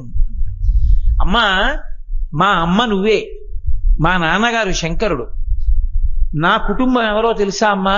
శివభక్తులందరూ. శివభక్తులందరూ అంటే శంకరాచార్యుల వారు విష్ణుద్వేషి అని మీరు అనుకోకూడదు, తప్పు. అసలు శంకరాచార్యుల వారే విష్ణు సహస్రనామ స్తోత్రానికి అద్భుతమైన భాష్యం ఇచ్చారు. శంకరాచార్యుల వారే మొట్టమొదట లక్ష్మీదేవి పరంగా కనకధారా స్తోత్రం చేశారు. శంకరాచార్యుల వారే పూర్ణానదిలో కొట్టుకుపోతున్న కృష్ణ విగ్రహాన్ని తీసుకొచ్చి తన ఇంటి పక్కన కృష్ణాలయాన్ని నిర్మాణం చేయించారు. శంకరాచార్యుల వారి అంత విష్ణుభక్తి తత్పరుడు చాలా చాలా తక్కువ మంది ఉంటారు. ఆయన అంతటి విష్ణుభక్తి తత్పరుడు మీకు ఎక్కడా కనపడడు. అందుకే అసలు శంకరాచార్యుల వారిని అనేక పర్యాయాలు రక్షించినటువంటి వాడు లక్ష్మీ నృసింహ స్వరూపం కాపాడి నరసింహస్వామి కాపాడారు ఆయన్ని. నిజంగా శంకరాచార్యుల వారి యందు ఎక్కడా మీకు కించిత్ భేదబుద్ధి కనపడదు. ఆయన ప్రతిరోజు ప్రతి వాళ్ళు చేయవలసిన స్తోత్రం అని ఇచ్చింది ఏదైనా ఉంటే విష్ణుపరంగా ఆయన షట్పది స్తోత్రాన్ని ఇచ్చారు తప్ప చాలా మంది తెలియక అమాయకత్వంతో మాట అనుకుంటారు, శంకరాచార్యుల వారు ఇలా విభూతి పెట్టుకుంటారు కాబట్టి కేవలం శివభక్తులు అనుకుంటారు. పరమ తప్పు. విభూతి పెట్టుకోవడం వైదికమైన మార్గం, అది వేదాంతర్గతమైనటువంటి విధానం విభూతి పెట్టుకోవడం. అంతేకాని విభూతి పెట్టుకున్న వాళ్ళందరూ శివభక్తులు అనుకోకూడదు. ఈ టీవీ ఛానల్స్ వచ్చిన తర్వాత ఓ పిచ్చొకటి బయలుదేరింది. అర్థం పర్థం లేని వాళ్ళందరూ కూడా పౌరాణిక జ్ఞానం లేని వాళ్ళు, వేదంతో పరిచయం లేని వాళ్ళు, ప్రతి పనికి మాలినవాడు ఓ సీరియల్ తీయడం. ఆ సీరియల్ తీయడంలో రాక్షసులు, పనికి మాలిన వాళ్ళు, అజ్ఞానులు అందరూ విభూతి పెట్టుకుంటారు. అలా చూపిస్తుంటారు. తప్పు. వైదిక మార్గంలో ఉన్న వాళ్ళందరూ విభూతి పెట్టుకుంటారు. అదేం దోషభూయిష్టమైనటువంటి జీవన విధానం కాదు. శంకరాచార్యుల వారు విభూతి పెట్టుకున్నారు అంటే కేవలం శివభక్తులు అనుకుంటే అమాయకత్వం. అది విభూతి పెట్టుకుంటే పరమాత్మ యందు భక్తులు, విష్ణు స్వరూపమునందు అపారమైనటువంటి భక్తి తత్పరులు. అసలు శంకరాచార్యుల వారు విష్ణుపరంగా చేసినటువంటి స్తోత్రాలు ఎన్ని స్తోత్రాలు చేశారో. వారికి అసలు అటువంటి భేదం లేనే లేదు శంకరాచార్యుల వారికి. అందుకే బాంధవా శివభక్తాశ్చ అంటే ఆయన ఉద్దేశ్యం శివుడి భక్తులు నా కుటుంబం అంటే విష్ణు భక్తులు నా కుటుంబం కాదని కాదు ఆయన ఉద్దేశ్యం. మీరు విష్ణు సహస్రనామ స్తోత్రం చదివితే శివ శబ్దం విష్ణు సహస్రనామ స్తోత్రంలో ఉంది, దుర్గా శబ్దం లక్ష్మీ అష్టోత్తరంలో ఉంది. నవదుర్గాం మహాకాళీం బ్రహ్మ విష్ణు శివాత్మికాం అనుందా లేదా? ఉంది. నమస్తేస్తు మహామాయే శ్రీపీఠే సురపూజితే శంఖచక్ర గదాహస్తే మహాలక్ష్మీ నమోస్తుతే అంటే గుడ్డలు బాధేసుకోకూడదు. మేము వినవండి అలాగని. అది ఒకటిగా తత్వాన్ని అంగీకరించగలిగినటువంటి ఉదార హృదయం. అది శంకర భగవత్పాదులంటే. అందుకే మహానుభావుడు ఆయన అన్నారు, బాంధవా శివభక్తాశ్చ. అమ్మా నా బంధువులు ఎవరో తెలుసా? శివభక్తులందరూ నా కుటుంబం అమ్మా, నా బంధువులు. ఇంతమందితో భోజనానికి వచ్చానమ్మా. నా కుటుంబం ఎక్కడెక్కడుందంటావా? బాంధవా శివభక్తాశ్చ స్వదేశో భువనత్రయం. నా ఇల్లు ఈ 3 లోకాలు అమ్మా అన్నారు. అంటే నేను భోజనానికి వచ్చాను అనుకోండి, మీరు నన్ను భోజనానికి పిలిచారు, నేను మీ ఇంటికి భోజనానికి వచ్చాను. వస్తూ నా వెనక ఇంకో 4 వచ్చారు. అయ్యా మీకే పెడతామండి భోజనం, ఆ 4కి పెట్టమండి అంటారా? అలా అంటే నేను వెళ్ళిపోతాను కదా. అయ్యా వాళ్ళకి పెట్టకుండా నేను ఎలా తింటాను? తప్పు కదూ. నాతో వచ్చిన వాళ్ళు నా కోసం వండింది మా 5గురికి పెట్టండి, లేదు అలా పెట్టనంటారా? చాలా సంతోషం, మీరు నాకు పెట్టినట్టే అని వెళ్ళిపోనా? అమ్మా అన్నం పెడితే నాకు కాదు, స్వదేశో భువనత్రయం 3 లోకాలు నా కుటుంబం పెట్టి అన్నా అన్న.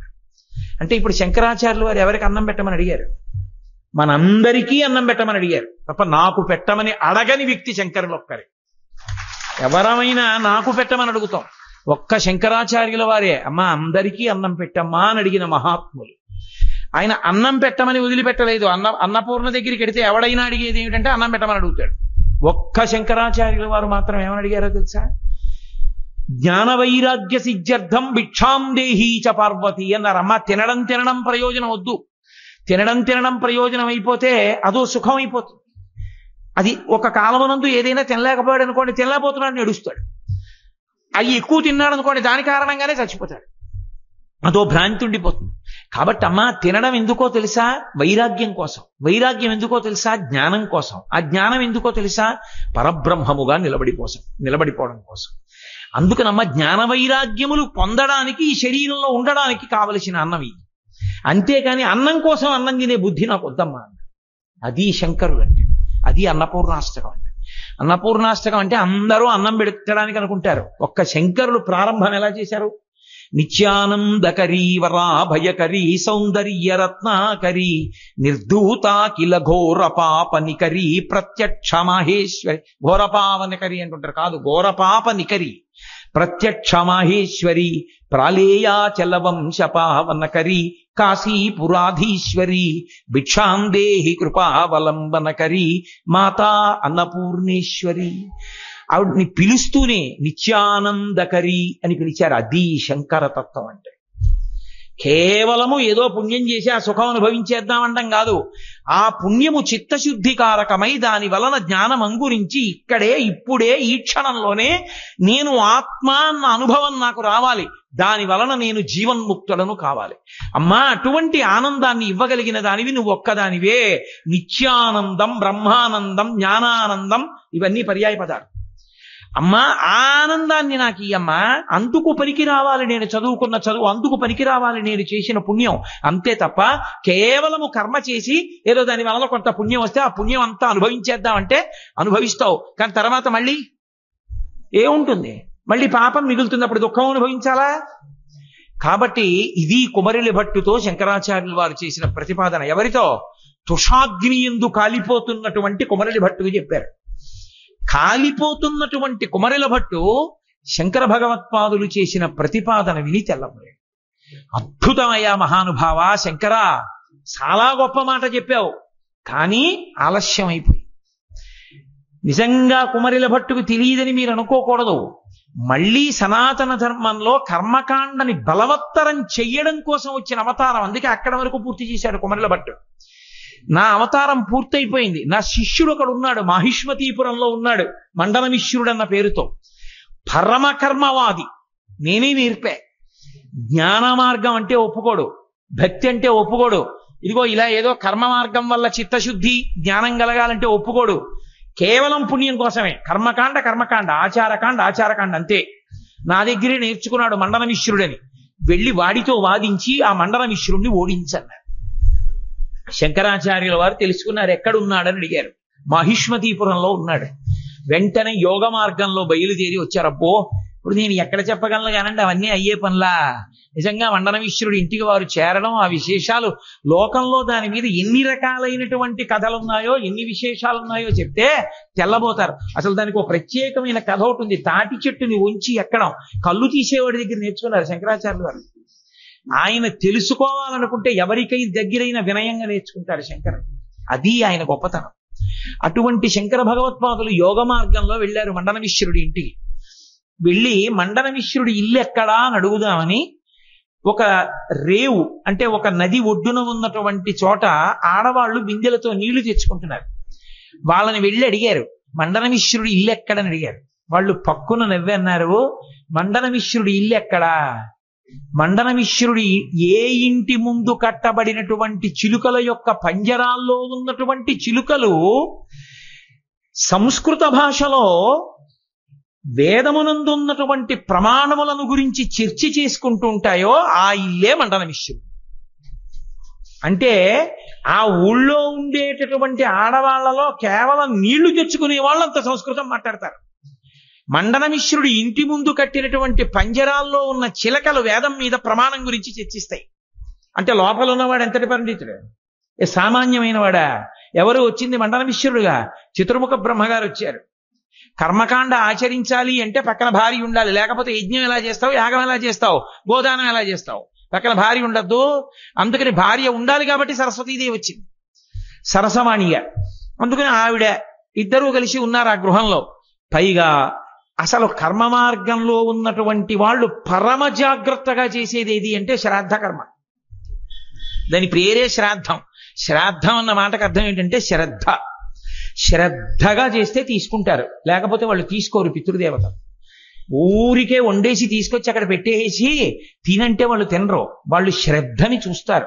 మీరు మార్కండేయ పురాణం చూస్తే కనపడుతుంది. శ్రాద్ధం పెట్టే రోజు వంట చెయ్యడానికి ఉపయోగించేటటువంటి పదార్థములు ఏ ఉన్నాయో అవి ఈశ్వరుడికి నివేదన చేయగా మిగిలినవి కాకూడదు, అవి ఇంట్లో వండుకోగా మిగిలినవి కాకూడదు. ఆ రోజు పితృదేవతలకి వడ్డించడానికి తెచ్చినటువంటి కూరలు ఆ రోజు ఉదయమే తెచ్చుకోవాలి, ఆ రోజు ఉదయమే తెప్పించుకోవాలి. శ్రాద్ధ కర్మ పెట్టే రోజున పరమశ్రద్ధతో పెట్టాలి. తండ్రి గారి పేరు స్మరిస్తూ తండ్రి గారి యొక్క గొప్పతనం గురించి మాట్లాడుకుంటూ, తండ్రిలో దోషం ఎంచకూడదు, తల్లి గొప్పతనం గురించి మాట్లాడుకుంటూ వాళ్ళ గురించే ఆలోచన చేస్తూ శ్రాద్ధ కర్మ చెయ్యాలి. అది శ్రద్ధ చేత చేస్తాడు కాబట్టి వాళ్ళంత సంతోషిస్తారు. అందుకే శ్రాద్ధ కర్మ పెట్టడం అంటే ముందు రోజు పొద్దున్న చేసే తలస్నానంతో ప్రారంభం. శ్రాద్ధ కర్మ పెట్టినటువంటి ఆ మరునాటి ఉదయం చేసిన తలస్నానంతో ఆ స్థితి పోతుంది. అందుకే అన్నదమ్ములు శ్రాద్ధం పెట్టవలసి వస్తే పాపం వాళ్ళు కోరుకుంటారట పితృదేవతలు, ఒరే మాకు అందించడానికి అధికారి పెద్ద కొడుకు, అందుకే ఆయన ఒక్కడే ధర్మ సంతానం అంటారు, మిగిలిన వాళ్ళు కామ సంతానం. తమ్ముళ్ళందరూ చేతులు పైన పెడతారు, అన్నగారు చెయ్యి కింద పెడతాడు. అన్నగారు చెయ్యి కింద పెడితే తమ్ముళ్ళు చేతిని పైన పెట్టి నీళ్లు పోస్తే ఆ నీళ్లు తమ్ముళ్ళ చేతి మించి తగిలి అన్న చేతికి తగిలి అన్న చేతిలోంచి కింద పడాలి. దానివల్ల వాళ్ళు ఆ నీళ్లు తాగుతారు. తాగి అక్షయ తృప్తి ద్వారా పునరావృత్తి రహిత శాశ్వత శివ సాయుధ్య సిద్ధిరస్తు ఇది బ్రువం అని వాళ్ళు సంకల్పం చేస్తారు అప్పుడు ఆ విడిచిపెట్టినప్పుడు. అంటే ఒక కన్న తండ్రికి తద్దినం పెట్టడానికి అరమరికలు ఏమైనా ఉన్నా కూడా పక్కన పెట్టి అన్నగారి చేతి మీద చెయ్యి పెట్టి నీళ్లు విడిచిపెట్టడానికి రాని తమ్ముడు ఎక్కడైనా పుట్టి ఉంటే నేను ఆ కోపంలో ఇంకో మాట అనకూడదు కాబట్టి వదిలిపెట్టేస్తున్నాను. కాబట్టి అంతకన్నా అన్యాయమైన బ్రతుకు ఇంకొకటి లేదు లోకంలో. దారుణం ఆ బ్రతుకు. కన్న తల్లికి తండ్రికే తద్దినం పెట్టని వాడు అన్నతో కలిసి వాడిని ఎవరు నమ్మచ్చు? వాడు ఉన్నాడంటే తల్లిదండ్రులు కారణం, వాళ్ళకే పెట్టడు వాడు. ఇక వాడిని నమ్మి ఎలా స్నేహం చేస్తావు? వాడిని ఇంట్లోకి ఎలా రాణిస్తావు? వాడితో బంధుత్వం ఎలా నిలబెట్టుకుంటావు? అసహ్యించుకోవడానికి ఆ కారణము సహేతుకమే, కాదనడానికి వీల్లేదు. కాబట్టి తండ్రికి తల్లికి తద్దినం పెట్టనటువంటి వాడు ఘోరం. మండన మిశ్రుడు శ్రాద్ధం పెడుతున్నాడంటే అంత శ్రద్ధగా పెడతాడు. అందుకే ఆయన పిలిచింది ఎవరిని పిలిచాడో తెలుసా? శ్రాద్ధ భోక్తలుగా అన్నం తినడానికి వచ్చిన వాళ్ళు సామాన్యులు గారు. వ్యాస మహర్షి, జైమిని వాళ్ళిద్దరు వచ్చారు భోక్తలుగా. భోక్తలుగా రావడం అంటే పురాణంలో చదివితే ఆశ్చర్యపోతారు. శ్రాద్ధం పెట్టేటప్పుడు వాళ్ళు ఇంటికి వెళ్ళి ఆహ్వానించాలి. వాళ్ళు కూడా శ్రాద్ధం పెట్టే రోజుని ఇంటికి పొద్దున్నే వచ్చేయాలి. వచ్చి ఉపనిషత్తుల్ని ఆమ్నాయం చేస్తూ కూర్చుంటారు. ఇంట్లో కూర్చుని వంట అయిపోయిన తర్వాత మొదలు పెడతారు. మధ్యాహ్న కాలము పితృతిథి. ఆ తిథి మధ్యాహ్నానికి ఉండాలి, సూర్యోదయానికి కాదు. మధ్యాహ్న కాలానికి ఉండేటట్టుగా భోజనాలు వడ్డిస్తే అప్పుడు తినాలి వాళ్ళు. కాబట్టి ఆ ముందు క్రతువు పూర్తి చేస్తారు. అంత శ్రద్ధతో చేస్తే కేవలము శ్రద్ధని బట్టి తింటారు వాళ్ళు. వీడికి ఏమి లేదనుకోండి పెట్టేవాడికి, వాడు ఏం పెడితే అది తినేస్తారు వాడు. అందుకే ఏడిచింది రామాయణంలో కౌసల్య. రామచంద్రమూర్తి దర్భల చివర గారపిండి ముద్దలు పెట్టాడు, చూసింది కౌసల్య. నా కొడుకు గారపిండి ముద్ద పెట్టాడు దర్భ మీద అంటే నా కొడుకు ఏది తింటున్నాడో అదే పెట్టాలి శ్రాద్ధంలో. తండ్రికి శ్రాద్ధం పెడితే గారపిండి ముద్దలు పెట్టాడు అంటే నా కొడుకు గారపిండి ముద్దలు తిని బతుకుతున్నాడు అన్నమాట అరణ్యంలో అని ఏడిచింది పాపం. తను ఏది తింటాడో అదే పెట్టాలి. తన శక్తికి మించి పెట్టకూడదు, తన శక్తికి తక్కువ పెట్టకూడదు. ఇక్కడ తండ్రి బతికున్నప్పుడు తల్లి బతికున్నప్పుడు ఏవి ఇష్టమో అవి వండి పెట్టకూడదు. మా నాన్నగారికి వెల్లుల్లిపాయలు వేస్తే సాంబార్ ఇష్టం అండి ఇప్పుడు వండించకూడదు. పితృదేవతా స్థానంలోకి వెళ్ళిన తర్వాత వాళ్ళు తినే పదార్థాలు వేరుగా ఉంటాయి, అవి అలాగే వండించి పెట్టాలి. అమ్మో అంత శ్రద్ధ అంతే. కేవలము భక్తి శ్రద్ధ దాని చేత వాళ్ళు వచ్చి తీసుకుంటారు. తీసుకుంటే వాళ్ళు అనుగ్రహిస్తారు. వాళ్ళు అనుగ్రహిస్తే ఏమవుతుందో తెలుసా? పిల్లలు వృద్ధిలోకి వస్తారు. చాలా మందికి ఒక దురభిప్రాయం ఉంటుంది. తల్లి తండ్రి శరీరం విడిచిపెట్టేటప్పటికి ఒకవేళ బిడ్డల మీద ఏదైనా కోపం ఉంటే తర్వాత కూడా అలా ఉంటుంది అనుకుంటూ ఉంటారు. పరమ తప్పు. అలా మాట్లాడితే మహాపాపం సంక్రమిస్తుంది. అలా మాట్లాడకూడదు. వాళ్ళు ఒకసారి శరీరం విడిచిపెట్టి పితృదేవతా స్థానంలోకి వెళ్ళిపోతారు. శ్మశానంలో చేస్తాడు ఆనంద హోమం అని కర్త. చేసిన తర్వాత వాళ్ళు వెళ్ళిపోయిన తర్వాత ఇంకా వాళ్ళు పరమతృప్తితో ఉంటారు. వాళ్ళు యువతల బిడ్డల్ని వృద్ధిలోకి తెస్తారు తప్ప వాళ్ళకి పాత కోపాలు అవి ఏమి ఉండవి. బిడ్డడు తన మాట విననివాడే కానివ్వండి, వాడు ఏం తింటున్నాడో అది పెడితే చాలు పొంగిపోయి వాడి బిడ్డలు వృద్ధిలోకి రావాలని ఆశీర్వచనం చేసి వెళ్ళిపోతారు. పితృదేవతలు పాడు చెయ్యరు. ఎప్పుడూ అలా మాట్లాడకూడదు తల్లిదండ్రుల గురించి, శరీరం విడిచిపెట్టిన వాళ్ళ గురించి. అది మహాపాపం, తెలుసుకోవాలి బాగా. కాబట్టి మండనమిశ్రుడు శ్రాద్ధం పెడుతుంటే వ్యాసుడు జైమిని భోక్తలుగా కూర్చుని ఉన్నారు. శంకరాచార్యుల వారిని లోపలికి ఎలా రాణిస్తాడు? మహాకర్మ మార్గంలో ఉన్నవాడు. కర్మ మార్గంలో ఉన్నవాడని గుర్తేమిటి? గోచి పోసి పంచె కట్టుకోవాలి, జుట్టు ఉండాలి, శిఖ ఉండాలి, మెడలో మాల ఉండాలి. ఇవన్నీ ఉంటేనే కర్మ మార్గం సక్రమంగా సంసారంలో ఉండి కర్మ మార్గంలో ఉన్నాడని గుర్తు. అన్నీ వదిలిపెట్టేశాడని గుర్తేమిటి? పిలక కూడా తీసేసి బోడిగుండు చేయించేసుకుంటారు. పిలక తీసి బోడిగుండు చేయించుకుంటే వాడు అన్నీ వదిలిపెట్టేశాడని గుర్తు. ఇక వాడు సంసారంలో లేడని గుర్తు. క్షేత్రాలకు వెళ్ళినా బోడిగుళ్ళు చేయించుకొని రాకూడదు, పిలక ఉంచుకుని బోడిగుండు చేయించుకోవాలి తప్ప బోడిగుండు క్షేత్రాల వాళ్ళు చేయకూడదు. పిలక ఉంచుతామని చెప్పాలి. అసలు ధర్మ ప్రచార పరిషత్తులు ధర్మాలు నిలబెట్టవలసిన క్షేత్రాలు పిలక లేని బోడిగుళ్ళు చేయకూడదు. కాబట్టి పిలక ఉండి తీరాలి. కాబట్టి శిఖ ఉన్నటువంటి మండనమిశ్రుడు శిఖ లేకుండా బోడిగుండు చేయించుకున్న శంకరాచార్యుల వారిని చూస్తే ఆదరిస్తాడా? లోపలికి రాణిస్తాడా? దగ్గరికి రానివ్వడు. ఆయన కర్మ మార్గావలంబకుడు, మీమాంసకుడు. ఆయన దూరంగా అంటాడు. అందుకని లోపలికి రానివ్వడు. కాబట్టి శంకరాచార్యుల వారు యోగ మార్గంలో ఇంటి పైకప్పులోంచి కిందకి దిగారు. అసలే శ్రాద్ధం పెడుతున్నాడు. అప్పుడే వ్యాసుణ్ణి జైమినిని భోజనానికి కూర్చోబెడుతున్నాడు. కూర్చోబెట్టేటప్పుడు శంకరాచార్యుల వారు దిగారు కాషాయం బట్టకు. కట్టుకుని. పిలవడమే ముండి అని పిలిచాడు. ఎవడ్రా బోడిగుండు వాడా లోపలికొచ్చావు అన్నాడు శంకరాచార్యులు వారు. మండన మిశ్రుడు ఆయన ఎంత తమాషా, ఒక్క మండన మిశ్రోపాఖ్యానం చెప్పాలంటేనే పడుతుందో 15 రోజులు. ఆయన అంత తమాషాగానూ మాట్లాడారు. మాట్లాడిన తర్వాత వ్యాసుడు జైమిని జోక్యం చేసుకున్నారు. తప్పయ్యా, తద్దినం పెట్టే వేళటికి వచ్చాడు. ఎంతైనా సన్యాసి, అలా నింద చేయకూడదు, ఆయనకి భోజనం పెట్టన్నారు. అంటే మండన మిశ్రుడు అన్నాడు, మీకు భోజనం పెడతాను, తినండి, భిక్ష చెయ్యండి అన్నాడు. సంసారి ఎప్పుడు తిన్నా భిక్ష కాదు, బాగా జ్ఞాపకం పెట్టుకోండి. మీరు ఏ దీక్షలో ఉన్నా భిక్ష చేస్తున్నానన్న మాట అనడానికి మీకు అధికారం లేదు, వేదం ఇవ్వలేదు. భిక్ష చేశానంటే మీరు సంసారం వదిలేశారని గుర్తు, సన్యాసని గుర్తు. భిక్ష ఎప్పుడు తీసుకుంటారంటే ఒక్క సన్యాసి అయితేనే. భిక్ష ఎప్పుడు తీసుకుంటాడంటే బ్రహ్మచారిగా ఉంటేనే. గృహస్థాశ్రమంలో ఉన్నవాడు నేను భిక్ష చేస్తున్నానన్న మాట అనకూడదు, భిక్షకి రెండని పిలవకూడదు, ఒకవేళ తెలియని వాడు పిలిస్తే వెళ్ళకూడదు. భిక్ష అన్న మాట లేదు సంసారికి. అందుకే మహానుభావుడు శంకరాచార్యుల వారిని భిక్ష చేయమన్నాడు. సన్యాసి కాబట్టి భిక్ష చెయ్యాలి. మిగిలిన వాళ్ళు, వ్యాసుడు సంసారి, జైమిని సంసారి, వాళ్ళు భిక్ష చెయ్యరు, దేవతార్చన చేస్తారు. దేవతార్చన అంటే ఈశ్వరుని యొక్క అర్చనాంతర్భాగంగా భోజనం చేస్తారు. వాళ్లతో పాటు పెట్టాడు. శంకరాచార్యులు వారు అన్నారు, నేను ఈ భిక్ష కోసం రాలేదు, వాద భిక్ష కావాలి. ఏ వాద భిక్ష కావాలన్నాడు. కర్మ మార్గం నువ్వు పాటిస్తున్నది దోషభూయిష్టంగా ఉంది కాబట్టి నాతో వాదించన్నాడు. భోజనం మీరు భిక్ష చేయండి, వాదిస్తానన్నాడు. అయిపోయింది. ఆయన తినాలి, పితృశేషం. ఆ తద్దినం పెట్టినప్పుడు వెంటనే భోజనం అయిపోవాలి కాబట్టి ఆయన కూడా భోజనం చేసేశారు. అయిపోయింది. అయిపోయిన తర్వాత జైమిని వ్యాస భగవానుడు వెళ్ళిపోయారు. ఇప్పుడు శంకరాచార్యుల వారు మండన మిశ్రుడు వాదించుకుంటున్నారు. వీళ్ళిద్దరూ వాదించుకుంటుంటే ఎవరు గెలిచారో చెప్పగలిగిన వాడు ఎవరు చెప్తారు? అందుకొచ్చింది సరస్వతీదేవి గృహిణిగా. మరి గృహిణిగా వస్తే తప్ప కర్మ మార్గంలో నిలబడ్డం కుదరదు.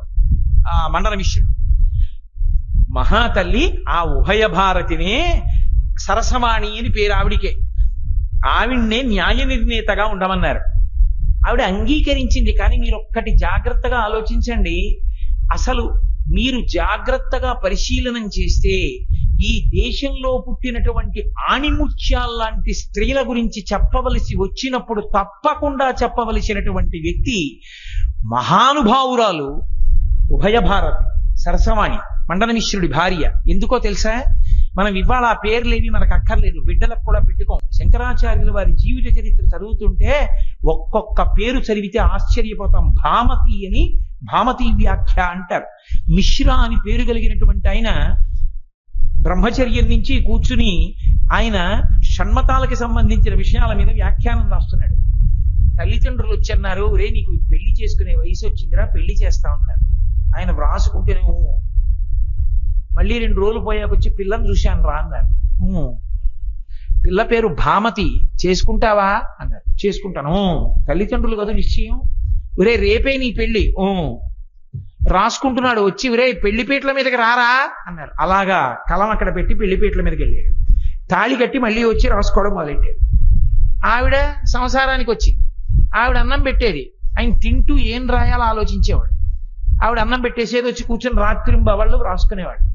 వ్యాఖ్యానాలన్నీ పూర్తయిపోయిన తర్వాత అమ్మయ్యా అన్నీ పూర్తయిపోయాయి అన్నాడు. ఆ ఇంటి పెద్దవాళ్ళు వచ్చి అన్నారు, నీకు షష్ఠి పూర్తి వయస్సు వచ్చిందన్నారు. ఆయనకి 60 ఏళ్ళు వచ్చాయి. యథార్థం అండి, నేనేమి హాస్యం ఆడుతున్నాను అనుకుంటున్నారేమో. ఆమెకి 60 ఏళ్ళు వచ్చాయి, ఆయనకి 60 ఏళ్ళు వచ్చాయి. ఆయనప్పుడు నేను పుట్టిన సంవత్సరం మళ్ళీ తిరిగి వస్తే కదా 60 సంవత్సరాలు కదా తెలుగులో, మళ్ళీ తిరిగి వస్తే షష్ఠి పూర్తి. అరే నాకు 60 ఏళ్ళు వచ్చాయా అన్నాడు. భార్య కనపడింది ఎదురుగుండా. చాలా బాధపడ్డాడు. అసలు నేను ఎప్పుడూ నిన్ను భార్యగా చూడలేదు. ఈ వ్యాఖ్యానం అంతటి మహాపురుషుల వలనండే ఈ దేశానికి గౌరవం వచ్చింది. దిక్కుమాలిన కథలు 2 పేజీలు చేస్తే అవార్డులు ఇచ్చేవాళ్ళు తెలుసుకోవాలి ఈ దేశం యొక్క గొప్పతనం ఏమిటో. 60 ఏళ్ళు వచ్చేసాయి, అసలు నేను ఎప్పుడూ నిన్ను భార్య అని చూడలేదు. ఈ వ్యాఖ్యానం రాయడంలో అయిపోయింది సమయం అంతా. ఒక భర్త నుంచి భార్య కోరుకునేది ఏదైనా ఉంటే ధార్మికమైన సంతానం. నేను నీకు ఆ సంతానాన్ని కూడా ఇవ్వలేదు. నాకు ఇప్పుడు 60 ఏళ్ళు వచ్చేసి నేను నీకొక్క ఉపకారం చేస్తాను. నేను తయారు చేసిన ఈ వ్యాఖ్యానం చదవకుండా ఉపన్యాసం చెప్పడం ఎవరికీ సాధ్యం కాదు. అందుకే ఈ వ్యాఖ్యానానికి నీ పేరు పెడుతున్నాను, శాశ్వతంగా మిగిలిపోతుందని భామతీ వ్యాఖ్య అని పేరు పెట్టాడు. అప్పుడు వచ్చింది భామతీ వ్యాఖ్య. నాకు పెద్ద కోరిక, ఎప్పటికైనా ఎక్కడైనా నా వంశంలో ఎక్కడైనా ఏ మునివనవరాలో ఎవరో ఒకరికి ఆ భామతి అన్న పేరు ఉండాలి. నా చాగంటి ఇంటి పేరు ఉన్నటువంటి వంశంలో భామతి అన్న పేరుతో ఉండాలి. అంత గొప్ప పేరు ఆ పేరు, భామతీ వ్యాఖ్య అని పేరు. అలా ఉభయ భారతి ఎంత గొప్పదంటే సరసవాణి మహాతల్లి ఆమెని న్యాయ నిర్ణేతగా ఉండమన్నారు. న్యాయ నిర్ణేతగా ఉండమంటే జయాపజయములు విధి నిర్ణీతములు. తన భర్తే గెలుస్తాడని ఏమిటి నమ్మకం? ఒకవేళ మండన మిశ్రుడు ఓడిపోయాడు అనుకోండి, మా ఆయన ఓడిపోయారండి అని చెప్పేస్తే సరిపోదు. శంకరాచార్యుల వారికి మండన మిశ్రుడికి మధ్యలో ఒప్పందం ఉంది, మన ఇద్దరం వాదించుకుందాం. ఒకవేళ మండన మిశ్రుడు ఓడిపోతే కర్మ మార్గాన్ని విడిచిపెట్టి సన్యాసం తీసేసుకోవాలి. శంకరాచార్యుల వారు ఓడిపోతే ఆమరణంత ప్రాయశ్చిత్తం చెయ్యాలి. అంటే సన్యాసం వదిలిపెట్టేసి గృహస్థాశ్రమంలోకి వస్తానన్నారంటే అది తప్పు, అలా లేదు. ఆమరణంత ప్రాయశ్చిత్తం అంటే ఇక ఆయన అన్నం కానీ నీళ్లు కానీ ముట్టుకోకుండా కూర్చుని శరీరం పడిపోయేదాకా అలా ఉండిపోయి శరీరాన్ని పడగొట్టేస్తారు. ఆమరణంత ప్రాయశ్చిత్తం నేను తీసుకుంటా, నువ్వు ఓడిపోతే సన్యాసం తీసుకో. ఒప్పుకుంటావా? ఒప్పుకుంటానన్నాడు మండన మిశ్రుడు. నేనెందుకు ఓడించలేను, అది ఆయన నమ్మకం. ఇద్దరూ కూర్చున్నారు. ఎవరు న్యాయ నిర్ణేత? మండన మిశ్రుడి భార్య ఉభయ భారతి సరసవాణి. ఇప్పుడు తన భర్త ఓడిపోయాడు అనుకోండి, ఇంత కర్మ మార్గంలో ఉండి ఇన్ని కార్యాలు చేసినటువంటిది పక్కన భర్త ఉండడు, సన్యాసం తీసుకుని వెళ్ళిపోతాడు. సన్యాసం తీసుకున్న తర్వాత ఇంక ఇంట్లో ఉండడుగా, వెళ్ళిపోతాడు. అప్పుడు ఆవిడ ఏమైపోతుంది? ఎంత కోల్పోతుంది జీవితంలో. న్యాయ నిర్ణేతగా ఉండి అంత న్యాయం చెప్పి భర్త ఓడిపోతే భర్త ఓడిపోయాడు అని చెప్పగలిగినటువంటి ధీరోదాత్తురాలు అది ఉభయ భారత. మణిపూస ఈ దేశంలో పుట్టినటువంటి స్త్రీలలో ఆమె. ఆ తల్లి అంగీకరించింది. తన నోటితో ఒకవేళ భర్త ఓడిపోతే మీరు ఓడిపోయారని ఎలా చెప్పడం అని ఆలోచించి తన శక్తిని 2 పూలదండల్లోకి ప్రవేశపెట్టింది. ఇద్దరి మెళ్లల్లో పూలదండలు వేసుకోమంది. పూలదండలు వేసుకుని వాదన మొదలు పెట్టండి. ఎవరి వాదన బలహీనమైతే, ఎవరి వాదన వేదమునకు కట్టుబడకపోతే, ఎవరి వాదన చేస్తున్నప్పుడు ఓడిపోతున్నారో వాళ్ళ మెడలో ఉన్న పూలదండ వాడిపోవడం మొదలు పెడుతుంది. ఎవరి వాదన సత్యమైతే, ఎవరి వాదన వేదమునకు కట్టుబడితే, ఎవరు వాదనలో క్షణక్షణం శక్తి పొందుతుంటే వాళ్ళ మెడలో ఉన్న పూలదండ వాడిపోకుండా అలాగే ఉంది. కాబట్టి ప్రారంభించండి వాదన. ఎన్నాళ్ళు జరిగిందో తెలుసా అండి వాదన? 21 రోజులు జరిగింది. మండన మిశ్రుడికి శంకరాచార్యుల వారికి 21 రోజులు అయిపోయింది. మండన మిశ్రుడికి అర్థమవుతోంది తను ఓడిపోతున్నాడని, ఎందుకని పూలదండ సాగిపోతోంది దారానికి. శంకరాచార్యుల వారి మెడలో దండ నవనవలాడుతూ అలాగే ఉంది. 21 రోజులు అయిపోయిన తర్వాత లోపల నుంచి ఉభయ భారతి బయటికి వచ్చింది. ఇద్దరూ భిక్షకి రెండండి. ఇద్దరూ భిక్షకి రెండంటే అయిపోయింది. మా ఆయన ఓడిపోయాడు, సన్యాసం తీసుకుంటాడు. కాబట్టి ఇక ఆయనకి సంసారం లేదు. కాబట్టి ఇక ఇన్నాళ్ళేమనేది, మీరు దేవతార్చనకి రండి, మీరు భిక్షకి రండి అని. సంప్రదాయం పాటించేటప్పుడు శాస్త్రాన్ని గుర్తిరిగి మాట్లాడాలి. శాస్త్రాన్ని పక్కన పెట్టి ఏదో మాట బాగుందని వాడుకోవడం తప్పు. ఎవరు పడితే వాళ్ళు భిక్ష అన్న మాట వాడడం మహాదోషము. అలా వాడకూడదు. సంసారంలో ఉన్న వాళ్ళకి భిక్ష లేదు. కావాలంటే శంకర విజయాలు చదువుకోవాలి, శాస్త్రం తెలుస్తుంది.